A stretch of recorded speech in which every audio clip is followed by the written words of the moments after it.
A gente tem a matéria da Folha aqui, da Mônica Bergamo. Um beijo, Mônica. A gente vai fazer igual o portão do Enem. Deu a hora, a gente fecha o portão. Ó, o PL calcula que poderá eleger 20% mais candidatos com Bolsonaro inelegível. Olha a matemática aí, cara. O cálculo foi feito por quem? Voldemort. Costa Neto. E daí você tem essa expressão que eu acho bizarra, onde existe uma espécie de confluência passiva, aceitação passiva dos absurdos que estão acontecendo em Brasília em prol de um pseudo-cálculo, de uma pseudo-matemática eleitoral que eu acho, meu querido Adrilho Jorge, que não vai...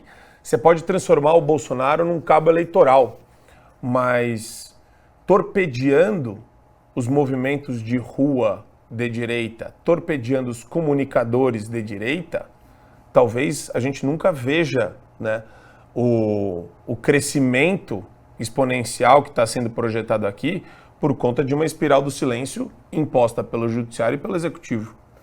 Eu vou abrir o verbo aqui. O Valdemar está usando de maneira torpe a figura do Bolsonaro, e o Bolsonaro, ou por ingenuidade ou por cálculo equivocado, está se deixando usar pelo Valdemar. Ou seja, eles estão precificando já a inelegibilidade do Bolsonaro. Bolsonaro mesmo está todo calminho, todo complacente em relação à possível, provável inelegibilidade a que vão condenar. A sua condenação à inelegibilidade não é só a condenação de um homem, é a condenação da democracia. A gente já lembrou aqui várias vezes o que o Bolsonaro fez para se tornar inelegível. Recebeu embaixadores para dizer e para clamar por mais transparência nas eleições, pedindo um voto auditável, que foi pedido por todos os políticos, todas as instituições, inclusive o TSE no passado, para além do voto eletrônico. Isso é motivo de inelegibilidade? A rigor parece que há também cálculos de que o Bolsonaro estaria tramando um golpe, e o próprio Lula, na sua live de ontem, falou isso.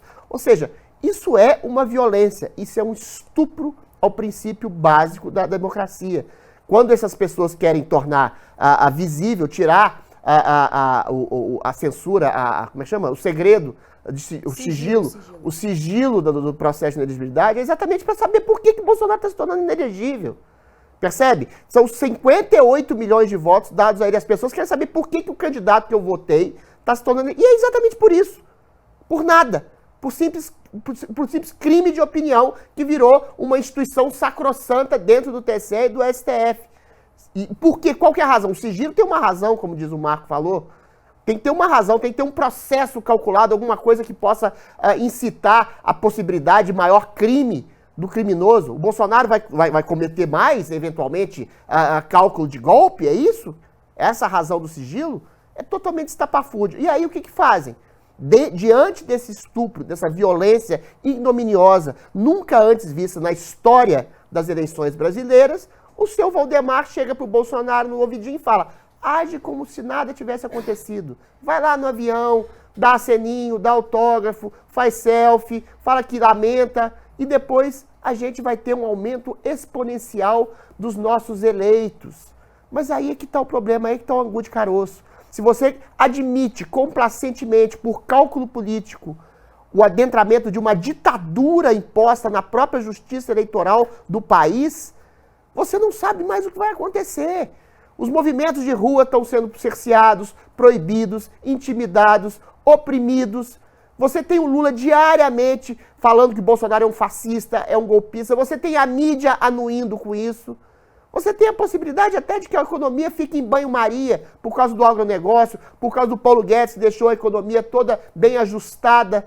Ou seja, tudo pode acontecer, inclusive o Lula crescer nas pesquisas e ser um cabo eleitoral maior do que Bolsonaro. Mas isso não importa, Marco Antônio.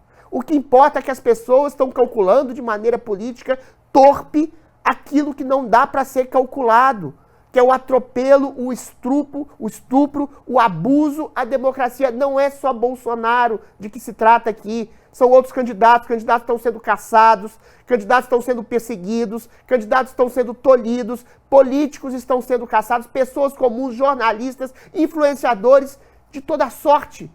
E as pessoas ficam fazendo calculinho político. Isso sim também é um estupro à democracia, porque um político não se coloca frente contra um abuso autoritário, contra a possibilidade, que já é real, de uma ditadura no Brasil, não é digno da atividade política que faz.